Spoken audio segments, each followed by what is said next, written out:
আন্তরিক শুভেচ্ছা। তারকদা ছিলেন, মৃত্যুল রয়েছে, তৌসিফ সবে বলল, প্রদীপ্ত রয়েছে, নীলাঞ্জন, মিঠু, প্রতাপ সহ বিভিন্ন যারা কেউ একক উদ্যোগে, কেউ একটা গ্রুপ করে নিয়েছেন, কিন্তু সোশ্যাল মিডিয়ায় তৃণমূল কংগ্রেসের লড়াইটাকে আপনারা যে টান টান উচ্চতায় নিয়ে গিয়েছেন, আমি আপনাদের প্রত্যেককে নমস্কার করি, সেলাম জানাই, স্যালুট করি।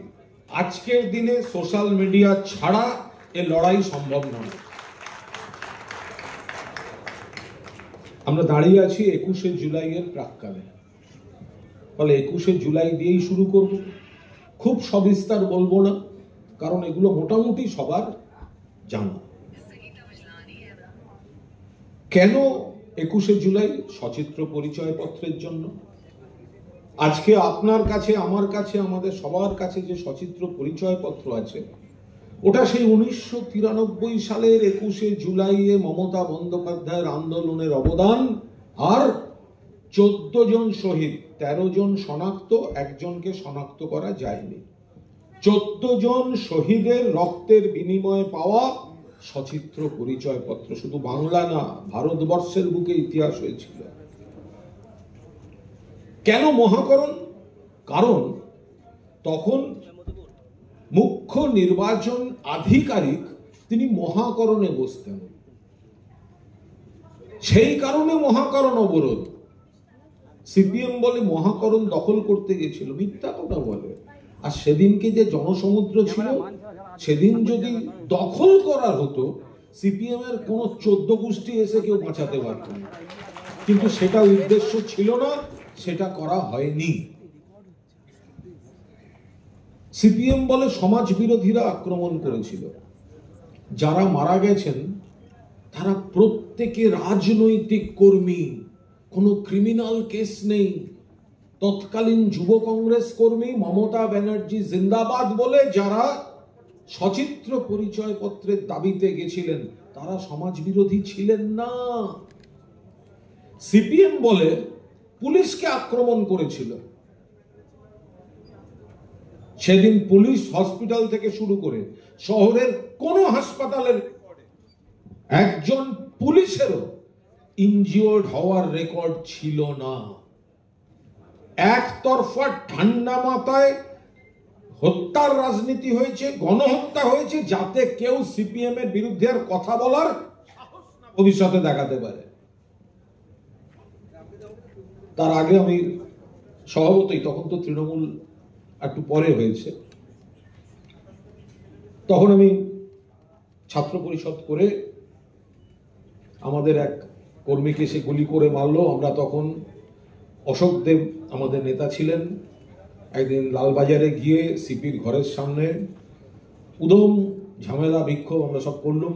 ওখান থেকেই সব অ্যারেস্ট করেছিল। এসব করে টোরে তারপর আমি সাংবাদিকতা এসে গেছি। 21শে জুলাই 1993 আমি তখন আজকাল পত্রিকায়, আমার দায়িত্ব ছিল সারাদিন মমতা বন্দ্যোপাধ্যায় কি করেন তার কভারেজ। ফলে আমি সকালেই পৌঁছে গেছিলাম ওনার বাড়ি। সকাল থেকে তখন মানিকদা ছিলেন, আর মমতাদের সেই ঐতিহাসিক টেলিফোন নাম্বারটা ছিল, শেষটা 3000 ল্যান্ডলাইন। মানিকদা সকাল থেকে ফোন ধরছেন বিভিন্ন জায়গা থেকে। তখন তো হাতে হাতে ফোন নেই। ট্রেন অবরোধ করে দিয়েছে, গাড়ি ভাঙচুর করছে, রাস্তা আটকে দিয়েছে, ইট মারছে, পাথর মারছে, অর্থাৎ আসতে দেবে না। মমতাজি বেরোলেন, প্রথমে মেয়র রোড গেলেন। মেয়র রোডে তখন এক প্রস্থ গন্ডগোল হয়ে গিয়েছে। আর একটা জিনিস জেনে রাখবেন, সাধারণভাবে যে বড় সমাবেশের যে একটা বিজ্ঞান থাকে, একদিকে জনসমাবেশ, একদিকে পুলিশ, মাঝখানে স্টেজটা হয়, এটা কিন্তু একটা বিজ্ঞান, যাতে রেসপন্সিবল লিডারশিপ যে দলেরই হোক তারা থাকেন, তারা স্পিচ দেন। ফলে ওই স্টেজটা কার্যত মব আর পুলিশের মধ্যে ব্যারিকেড হয়ে থাকে। এটা এটা কিন্তু একটা প্রশাসনের দৃষ্টিতে এটা একটা পয়েন্ট, কারণ মব তো তার নেতাকে শুনতে আসছে, নেতার পেছনে পুলিশ থাকছে। মেয়র রোডে সেদিনকে স্টেজটাই করতে দেয়নি, স্টেজ করতে দেয়নি। একদিকে জনসমুদ্র, মুখোমুখি পুলিশ, মাঝখানে একটা ম্যাটাডোর মোচার খোলার মতো ভাসছে, 6টা চোঙ। কে শুনবে? যারা পেছনে আছে এগোতে চাইছে, স্টেজ করতে দেয়নি পুলিশ। সিপিএম এর হারমাদরা ইট পাটকেল মারলো, লাঠি চালালো, মমতাদি ঢুকলেন। পঙ্কজ ব্যানার্জি, শোভনদেব চ্যাটার্জি, মদন মিত্র ওনারা ছিলেন ওখানে। মমতাদি বললেন তোমরা মিটিং চালাও, কোনো গন্ডগোল যেন না হয়, আমি ব্রেবন রোড থেকে আসছি। ব্রেবন রোডের দিকে গেলেন, কাউন্সিল হাউস স্ট্রিটের সামনে উল্টো দিক থেকে একটা স্কুটারে সৌগত রায় আসছে, ধুতি টুতি সব খোলা, এলো হচ্ছে রাস্তায়। সৌগত রায় শুধু রয়েছেন স্কুটারের পেছনে, তার ধুতি টুতি সব পেছনে রাস্তা দিয়ে আসছে। কি সৌগত দা এই অবস্থা? মমতা তুমি ওখানে যেও না, মারছে, মঞ্চ ভেঙে দিয়েছে, ইলেকট্রিক কেটে দিয়েছে, ওপর থেকে পাথর মারছে, বোম পড়ছে, বোতল আসছে, কত লোক আহত, তুমি যেও না। মমতাদি বললেন আমিই তো যাব, আমার ছেলেদের মারছে। গাড়ি থেকে নামলেন, হাঁটতে শুরু করলেন। বাঁদিকে জিপিও, ডান দিকে রাইটার্স, মাঝখানে রোড ডিভাইডার। জিপিওর দিক দিয়ে হাঁটলেন মমতাদি, আর বললেন রাইটার্সের দিকে কেউ তাকাবে না, ওদের আমরা ঘেন্না করি। রাইটার্সের দিকে কেউ তাকাবে না, ওই দিকে তাকিয়ে কেউ কিছু বলবে না। সিপিএম এর শেখা উচিত। তারপরে বলে মমতা বন্দ্যোপাধ্যায় রাইটার্স দখল করতে গেছিলেন। মমতা বন্দ্যোপাধ্যায় রাইটার্স দখল করতে গেলে জিপিওর ফুটপাথ দিয়ে সোজা যেতেন না, ডান দিকে ঘুরে যেতেন, রাইটার্সটা এমনি দখল হয়ে যেত। সিপিএম কেন, পুলিশ সরে গিয়ে স্যালুট করে ঢুকিয়ে দিত। কিন্তু সেটা মমতাদি চাননি, করেননি, এটা আমাদের উদ্দেশ্য কারোর ছিল না সেদিন। যাই হোক, ব্রেবন রোডের পেছন দিয়ে যখন ঢুকছে, ভয়ঙ্কর পরিস্থিতি, চিন্তা করতে পারবেন না। গর্জন আসছে সমুদ্রে, আর্তনাদ, হুঙ্কার, আর ক্রিকেটে যেরকম ব্যাট করে তেমনি লাঠি ঠুকে ঠুকে হারমাদরা অকথ্য ভাষায় গালাগালি দিচ্ছে মমতাদিকে, আর পাথর ইট ছুড়ে আসছে সামনে। পুরো রাস্তাটা জুতো টুতোয় ভর্তি, পাথর, ইট পাথর, ভাঙা বোতল। মমতাদি কাছাকাছি যেতেই একটা বিরাট দল এগিয়ে এসে তাকে বিচ্ছিন্ন করে দেয়ালের দিকে নিয়ে চলে গেল। ভয়ঙ্কর পরিস্থিতি। কি করে একজন মহিলা হয়ে ওটা সামলেছেন। আর সেই সময় সেই ঐতিহাসিক দৃশ্য, ওইখানে মমতাদিকে অকথ্য নির্যাতন করছে, দুজন পুলিশ বন্দুক তুলছে, আর মমতাদির পিএসও মাইতিদা ছিলেন, পূর্ব মেদিনীপুরে বাড়ি। মাইতিদা রিভলভার বার করে বলেন আমি গুলি চালাতে বাধ্য হব, কারণ আমার ডিউটি ওনার প্রোটেকশন। মাইতিদা যদি রিভলভার না বার করতেন, সেদিন ওখান থেকে মমতা ব্যানার্জির ডেড বডি বেরোতো। কোন ক্রমে ওখান থেকে মমতাদিকে নিয়ে টি বোর্ডের সামনে ওই ট্রাফিক স্ট্যান্ডটায় শোয়ানো হলো।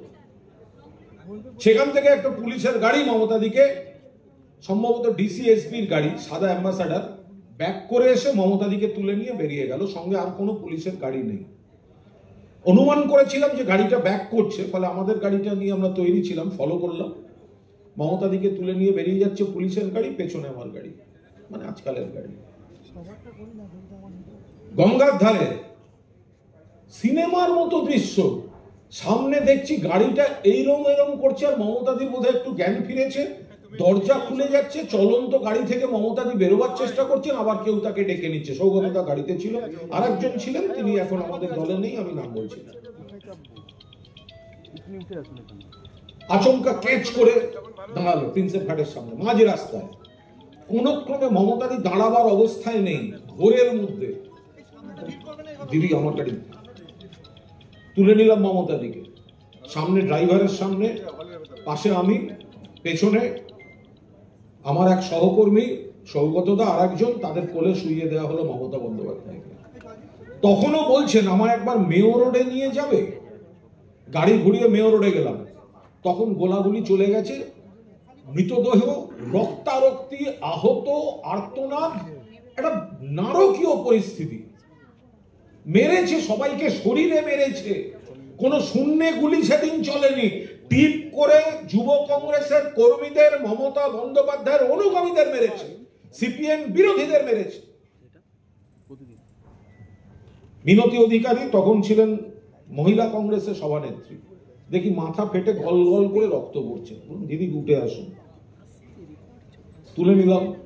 আমার গোটা শার্ট রক্তে ভিজে গেল। আমার কিছু না, কারণ আমার ডান দিকে ড্রাইভারের পাশে মিনতিদি বসছিলেন, ওনার বাঁ দিকটা পুরো ফেটে রক্তটা জামায়। গেলাম এসএসকেএম পিজি হাসপাতাল, পেছন দিয়ে ঢুকলাম উডবার্ন ওয়ার্ডের সামনে মাঠটায়। মমতা দিকে কোনোভাবে নামিয়ে শোয়ানো হলো মাঠে। সৌগতদা বললেন আমি সুপারের ঘর থেকে আসছি। যেতে পারলেন না। কেন না, ইচ্ছাকৃতভাবে সিপিএম এর কর্মচারীরা সুপারকে ঘেরাও করে রেখেছে। বুঝো, ওদিকে ডেড বডি ঢুকছে, ইনজিওর্ড লোকেরা ঢুকছেন, আর সুপারকে ঘিরে সিপিএম বসে আছে। ওটা ঘেরাও নয়, ওটা হচ্ছে যেন ওদের কোনো চিকিৎসা না হয়, বিনা চিকিৎসায় বাকিগুলো মরে। সুপারকে আটকে রেখেছে সিপিএম। ঘটনাচক্রে আমার বাবা পিজি হাসপাতালে ডাক্তার ছিলেন, খবর দিলাম। এসে বললেন রাখিস না, নিয়ে চলে যায় এখান থেকে। সৌগতদা বললেন চলো উডল্যান্ডসে গিয়ে ভর্তি করে, এছাড়া উপায় নেই, আর এখানে ফেলে রাখা যাবে না। নিয়ে গেলাম উডল্যান্ডসে ভর্তি করে, তারপর ওখান থেকে বেরিয়েছি। একটা নারকীয় পরিকল্পিত গণহত্যা। আর তারপর মমতা বন্দ্যোপাধ্যায় আর একটা জিনিস দেখালেন। সুস্থ হয়ে বেরোবার পর প্রথম কাজ শহীদদের পরিবারের পাশে দাঁড়ানো। কবি সুভাষ মুখোপাধ্যায়ের নেতৃত্বে কমিটি হলো, ব্যাংকে অ্যাকাউন্ট খোলা হলো, জনগণের কাছে আবেদন করা হলো, মানুষ টাকা দিলেন, শহীদদের পরিবারকে অর্থ সাহায্য, পরে পর্যায়ক্রমে চাকরি। শুধু তাই নয়, তার সঙ্গে 21শে জুলাই এই তারিখটাকে যেন উনি ক্যালেন্ডারে চিরস্থায়ীভাবে প্রতিষ্ঠা করে দিলেন। আজকে নতুন বছরের ক্যালেন্ডার যখন বেরোয়, বুকে হাত দিয়ে ভাবুন তো, আমরা সবাই দেখি, কেউ দেখি আমরা পুজোটা কবে পড়লো, মহালয়া কি বার, কেউ দেখেন ঈদটা কোন সময় পড়ছে, কেউ দেখেন বড়দিন ছুটি হবে, বড়দিনের কি বার, আর পুজো দেখুন বা ঈদ দেখুন বা বড়দিন, সবাই মিলে প্রথমে দেখে 21শে জুলাইটা কোন তারিখে পড়ল। 21শে জুলাইটা একটা আবেগ। 21শে জুলাই বাংলা রাজনীতিতে একটা প্রতীক, যে রাজনীতিটা কোন দিকে মোড় নিচ্ছে। আপনারা যারা আছেন আমরা সহকর্মী, আপনি আমার সহকর্মী, আমি আপনার সহকর্মী, একটু ভাগ করে নিয়ে ভাববেন। 1993 ঘটনা, 94 থেকে 97, 94 থেকে 97 এর 21শে জুলাইয়ের ক্যারেক্টারটা কি ছিল? ছিল গোটা বাংলা বলছে মমতা ব্যানার্জি এগিয়ে চলো, আমরা তোমার সঙ্গে আছি। সিপিএম এর বিরুদ্ধে লড়াই, পাশাপাশি কংগ্রেসের মধ্যে থেকে লড়াই। কারণ কেন্দ্রীয় রাজনীতির স্বার্থে বাংলায় একদিকে সিপিএম এর বিরুদ্ধে, অন্যদিকে কংগ্রেসের ভেতরের 1994 থেকে অনেক জনসমুদ্র করে ইনডোরের বদলে আউটডোর মমতা বন্দ্যোপাধ্যায় ঘোষণা করলেন, তৃণমূল কংগ্রেস কমিটি তৈরি করলাম, পঙ্কজ ব্যানার্জিকে সভাপতি করে দলের মধ্যে থেকেই এই কমিটি লড়াই করবে। 22শে ডিসেম্বর 1997 কংগ্রেস ঘোষণা করলো মমতা ব্যানার্জি বহিষ্কৃত, আর মমতা বন্দ্যোপাধ্যায় ঘোষণা করলেন আমি তৃণমূল কংগ্রেসের মঞ্চ থেকেই আগামী লোকসভা নির্বাচনে প্রতিদ্বন্দ্বিতা করব। 1998 পয়লা জানুয়ারি আনুষ্ঠানিকভাবে বাংলার বুকে জন্ম নিল ভারতবর্ষের রাজনীতিতে নতুন মাত্রা যোগ করা বাংলার জনগণের কণ্ঠ সর্বভারতীয় তৃণমূল কংগ্রেস। এরপর থেকে 2007-08 কখনো কঠিন, কখনো নির্বাচনী সংখ্যায় আমরা কমে গিয়েছি। মমতা বন্দ্যোপাধ্যায়ের এমপি কমে গেছে 1, এমএলএ কমে গেছে। 7-8-এর পর আবার সিঙ্গুর নন্দীগ্রাম মাথা তুলছে। কিন্তু যখন নির্বাচনী অঙ্কে সিপিএম এর জালিয়াতিতে আমাদের জনপ্রতিনিধি কম, তখনও কিন্তু মমতা বন্দ্যোপাধ্যায়কে আত্মবিশ্বাস দিয়েছে এই 21শে জুলাই। যখন মঞ্চে দাঁড়িয়েছেন, সামনের জনসমুদ্র, জনগর্জন, মমতা বন্দ্যোপাধ্যায় নতুন করে লড়াই করার অক্সিজেন পেয়েছেন, আত্মবিশ্বাস পেয়েছেন। এরপর 2011 পরিবর্তন হলো। ব্রিগেডে আমরা শহীদ তর্পণ করলাম। একই সঙ্গে পরিবর্তনের পর প্রথম সমাবেশ 21 জুলাই। তারপর থেকে দেখুন আজ পর্যন্ত বাংলার রাজনীতির ক্যারেক্টার চেঞ্জ হয়েছে। অর্থাৎ যে সিপিএম এর বিরুদ্ধে আন্দোলন করে আমাদের দীর্ঘ যাত্রাপথ, সেই সিপিএম রিজেক্টেড রিজেক্টেড রিজেক্টেড, কে উঠে আসছে?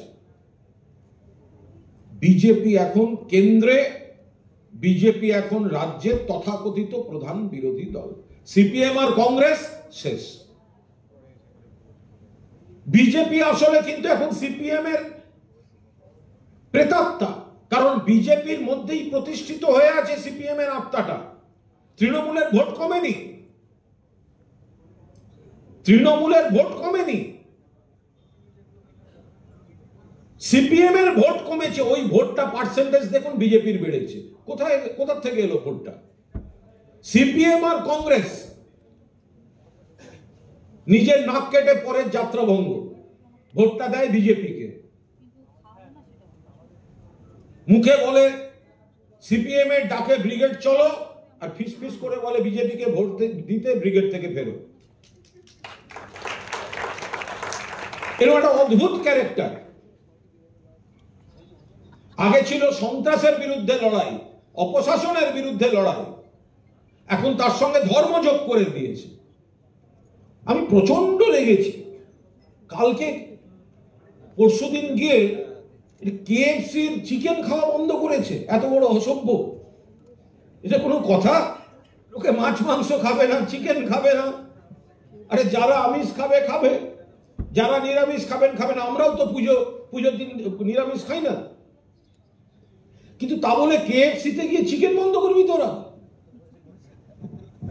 যাই হোক, রসিকতা বাদ দিয়ে, কে কি খাবে, কে কি পড়বে, এটা রাজনীতির ইস্যু হতে পারে না। এখন বিপদটা আমাদের সংস্কৃতির উপর চলে আসছে, আমাদের ভাষার উপর চলে আসছে। বাংলা বললে বাংলাদেশি ভাবা যায়। কারা বলছে বড় বড় কথা? বাংলা বললে বাংলাদেশি। আরে ভাই, মনে রাখিস, যখন তোদের প্রধানমন্ত্রী, যখন কোন রাষ্ট্রপতি, যখন কোন অফিসিয়াল প্রোগ্রামে ঢোকেন, যে গানটা বেজে ওঠে সেটা জনগণ মন, তাতে তোরা দাঁড়িয়ে উঠিস, সেইটা বাংলা ভাষায় লেখা। যখন সগর্বে বক্তৃতা দেওয়ার সময় বন্দে মাতরম, বন্দে বন্দে বন্দে, বাংলা বাংলা বাংলা, মাতারম বাংলার মা, দেশের মা, জনগণ মন থেকে বন্দে মাতরম বাংলায় লেখা। ভারতবর্ষের 22টা স্বীকৃত ভাষার একটা বাংলা, কোন রাষ্ট্রভাষা নেই। 22টা ভাষাই সমান।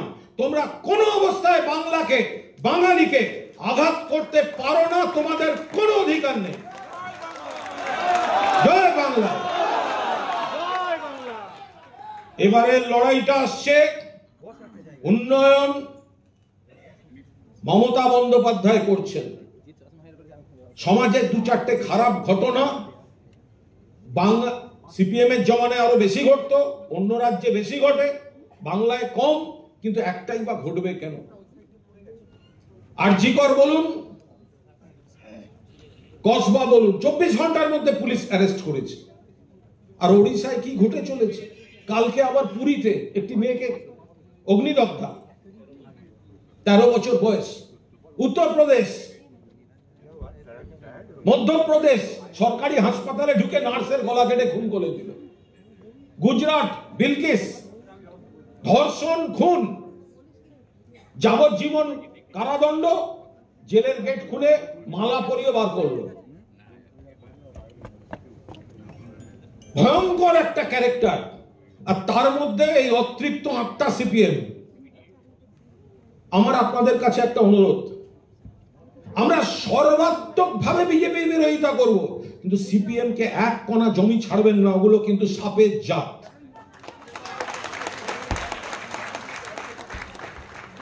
রাজনৈতিকভাবে মেরেছেন, রাজনৈতিকভাবে কার্বলিক অ্যাসিডটাও দেবেন, নইলে ওই বিষ দাঁতের বিষটা নিয়ে বিজেপি ইনজেকশন দিচ্ছে সমাজকে বিষাক্ত করার জন্য।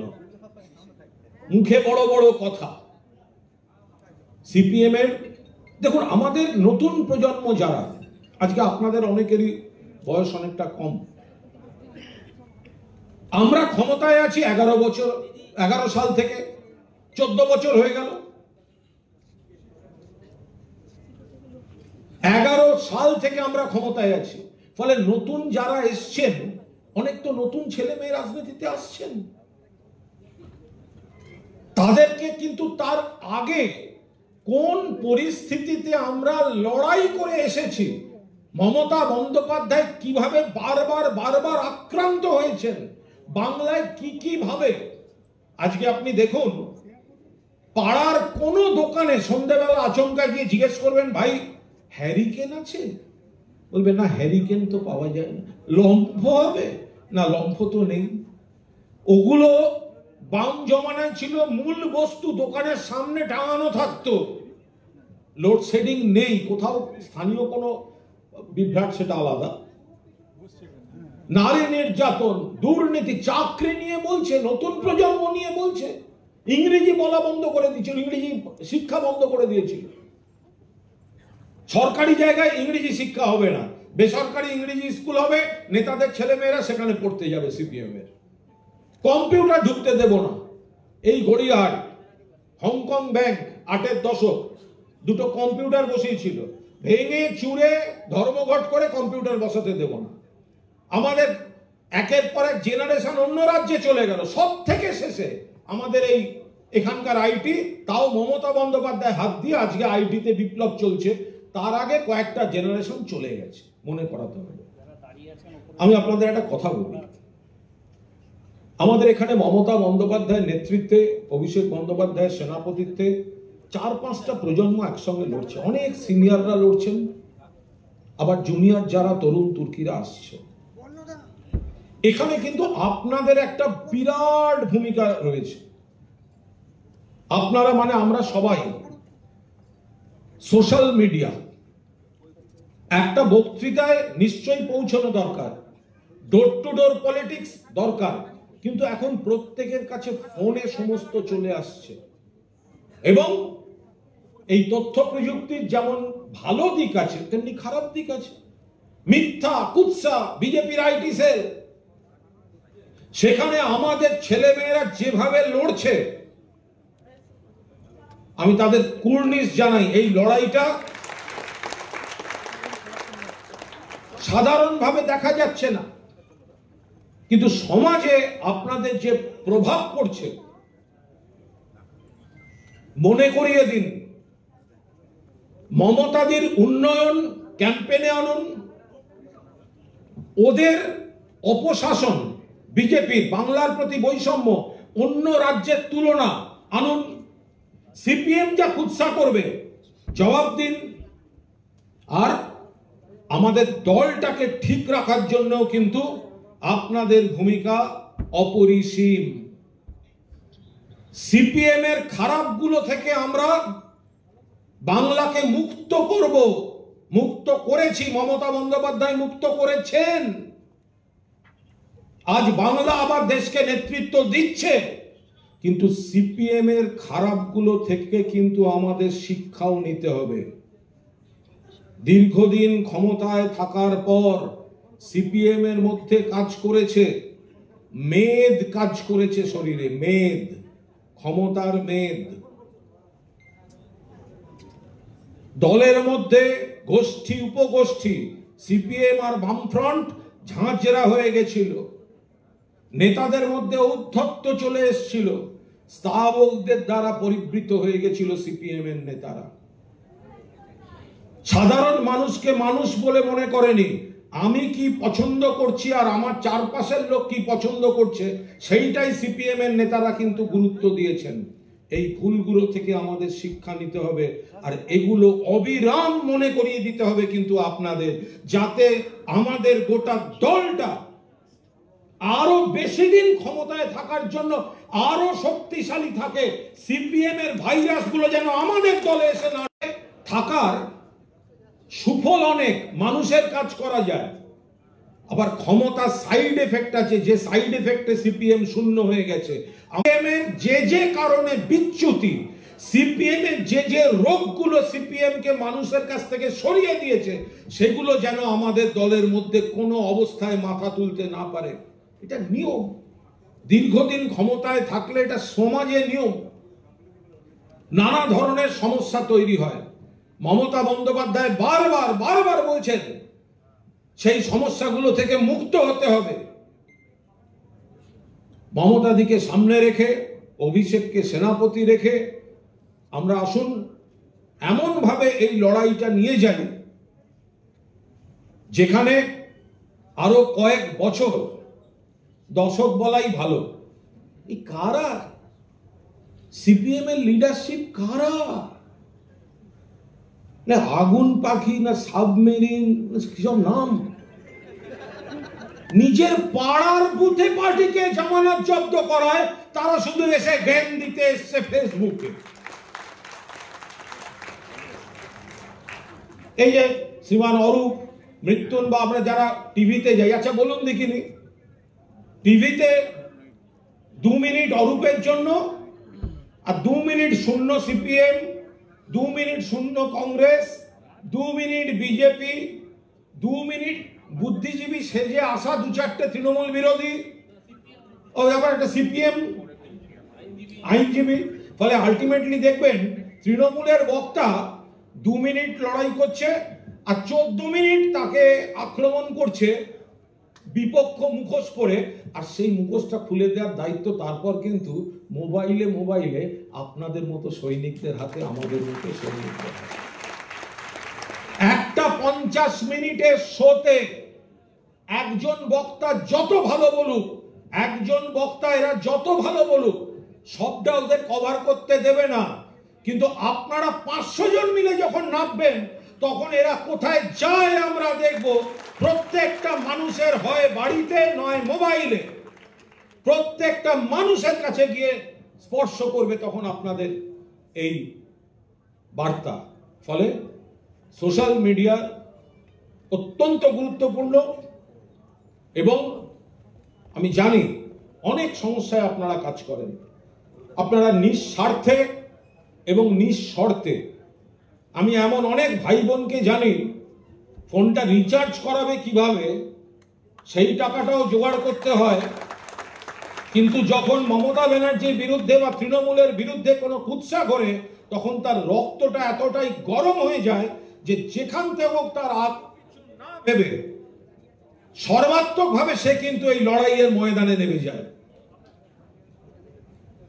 আপনারা নেতাদের থেকে কোনো অংশে কম না।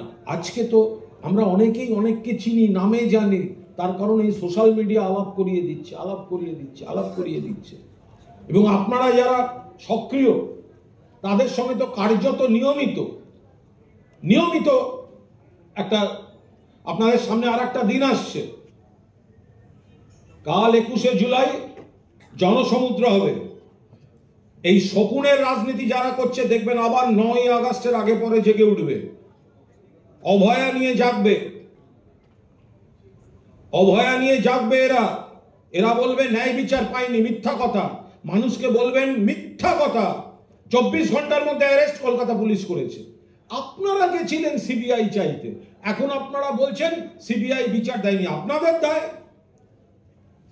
ট্রায়াল হয়েছে, সব থেকে বেশি যে পয়েন্টে জোর দেবেন, এই ট্রায়াল বিষয়টায় 3টে কোর্ট, অর্থাৎ ট্রায়াল কোর্ট, হাইকোর্ট এবং সুপ্রিম কোর্ট, 3টে কোর্টে কিন্তু ওনাদের সর্বোচ্চ আইনজীবীরা ছিলেন। তাহলে আজকে আপনি বাবা মার প্রতি সহানুভূতি সম্মান রেখে বলছি, আপনি কেন তদন্ত নিয়ে পলিটিক্যাল স্টেটমেন্ট করছেন? আপনার আইনজীবীরা কোথায় গেলেন? আপনি তো ট্রায়াল কোর্ট, হাইকোর্ট, সুপ্রিম কোর্টে আপনি সুযোগ পেয়েছিলেন কথা বলার, বলেননি তো, অথবা সেই বলাটা ভিত্তিহীন ছিল, কোর্টে মান্যতা পায়নি। যাবজ্জীবন হয়েছে সঞ্জয় রায়ের, আমরা আত্মবিশ্বাসী, কলকাতা পুলিশ ট্রায়াল করলে ফাঁসির রায় আমরা করিয়ে আনতাম, কিন্তু বিচার হয়নি বলে আবার কিউআর কোড দেখিয়ে টাকা তোলার নাটক, এসব কিন্তু আর কোনোভাবে বরদাস্ত করা হবে না। 9ই আগস্টের আগে পরে এরা নামবে। আগের বারে 9ই আগস্টের পর আমাদের অনেকের অভিজ্ঞতা ভালো নয়, আপনারা সঙ্গে ছিলেন বলে লড়া গেছে। খুব অপ্রিয় কথা, মমতা বন্দ্যোপাধ্যায় পুলিশ 24 ঘন্টায় অ্যারেস্ট করেছে, যা যা করার করেছে, কিন্তু যেভাবে বিকৃত ওই ফেসবুক, আমি সময় বলছি, কখনো 150 গ্রামের গল্প, কখনো রক্তমাখা গ্লাভসের গল্প দিয়ে মিথ্যাচার করে আমাদের মুখ্যমন্ত্রী, আমাদের সরকারকে যেভাবে জর্জরিত করা হয়েছে, খুব দুর্ভাগ্যের বিষয়। আমাদের দলের অনেক রকম ভাবে যারা সুবিধাজনক জায়গায় আছেন, তারা কিন্তু পাঁচিলে বসে দেখছিলেন, লড়াইটা দিয়েছে কিন্তু সোশ্যাল মিডিয়ার সৈনিকরা। আবার আসছে সেই সময়টা, নেতারা কে কি করছে, কার কখন মনে হবে, বলবে বলবে না, ছেড়ে দিন। একটা জিনিস আপনার কাছ থেকে আমার কাছ থেকে কেউ কাটতে পারবে না, আর যেটা কারার ভয় নেই। আমি তৃণমূল কংগ্রেসের সমর্থক, সব ছেড়ে গেলেও এটা কাটতে পারবে না কেউ। দাঁড়িয়ে কথা বলছি কারণ পেছনে মমতা বন্দ্যোপাধ্যায়ের ছবি আছে। আমি দেখেছি গোষ্ঠী রাজনীতি আর চক্রান্ত কাকে বলে, তারপরেও মমতাদির বাইরে, দলের বাইরে যাওয়ার কথা কখনো ভাবিনি। এমন ভাবে থাকতে চাই আমরা সবাই, দল ঠিক থাকলে, মমতাদির ঠিক থাকলে আমরা সবাই আমাদের জায়গায় আছি, বাংলাও ঠিক থাকবে। ফলে আমি দলের ভালোটা নেব, দলের ভালো সময় মঞ্চে গিয়ে উত্তরীয় পরে লড়তে হবে বলে ভাষণ দেব, আর 9ই আগস্ট অভয়ার পর যখন বিরোধীদের কুৎসা হবে, তখন আমায় খুঁজে পাওয়া যাবে না। এই পলিটিক্সের উপর নির্ভর করে দলকে ভালো করা যাবে না। ভিতটা শক্তিশালী আপনারা করতে পারেন। মমতা বন্দ্যোপাধ্যায় যে কারণে বারবার বলেন, সব নেতাকে সম্মান দিয়েও বলেন, কর্মীরাই আসল সম্পদ। আমি কৃতজ্ঞ, একটা সময় মমতা বন্দ্যোপাধ্যায় আমায় রাজ্যসভার সাংসদ করেছিলেন। ঈশ্বরের নামে বলছি, জীবনে একদিনের জন্য গাড়িতে এমপি স্টিকার লাগাইনি, কারণ আমার মন বলেছিল যেদিন ওটা খুলতে হবে, সেদিন আমার পাশের বাড়ির লোকেরও মনে হতে পারে কি হলো, খুলতে তো হলো, সেই সুযোগটুকু দেওয়ার লোক কিন্তু কুণাল ঘোষ নয়। আমার মুখপাত্র কোনো লেটার হেড নেই, আমার জেনারেল সেক্রেটারি প্যাড নেই। আমি মনে করি আমি যখন কথা বলে বলবো আমি কুণাল ঘোষ বলছি, যতদিন এই কুণাল ঘোষটার দাম আছে আমি আছি, যেদিন দাম থাকবে না, 1000 দামি লেটার হেড ছাপিয়ে আমার কোনো অস্তিত্ব থাকবে না। তাই আপনাদের সঙ্গে আপনাদের মতো করে পথ চলতে চাই, যাতে আগামী দিন অনেকটা পথ আমরা সবাই, আপনাদেরও এখানে যারা এখন সবাই কালো চুল আছেন, একদিন কাঁচা পাকা হবে। আমরা সেই দিনের দিকে তাকিয়ে থাকলাম। কাল সবাই চলুন পায়ে পায়ে, আজকে বিকেল থেকে রাত আর একটা ধাক্কা দেওয়া যাক, যে যেখানে আছে চলে আসুক ধর্মতলা। চলো, শহীদ তর্পণ মমতা বন্দ্যোপাধ্যায়ের ডাকে সাড়া দিয়ে চলুন আমরা সবাই মিলে ধর্মতলায় যাই। আর পরে 9ই আগস্ট সোশ্যাল মিডিয়ার চ্যালেঞ্জ, আগস্ট মাসের 1-2 তারিখ থেকে শকুনের রাজনীতি শুরু হলেই কে কি নেতারা কোথায় আমরা কি করছি পরের কথা ছেড়ে দিন। সোশ্যাল মিডিয়ায় আমরা ওদের 1 ইঞ্চি জমি দেব না, 1 ইঞ্চি জমি দেব না, 1 ইঞ্চি জমি দেব না।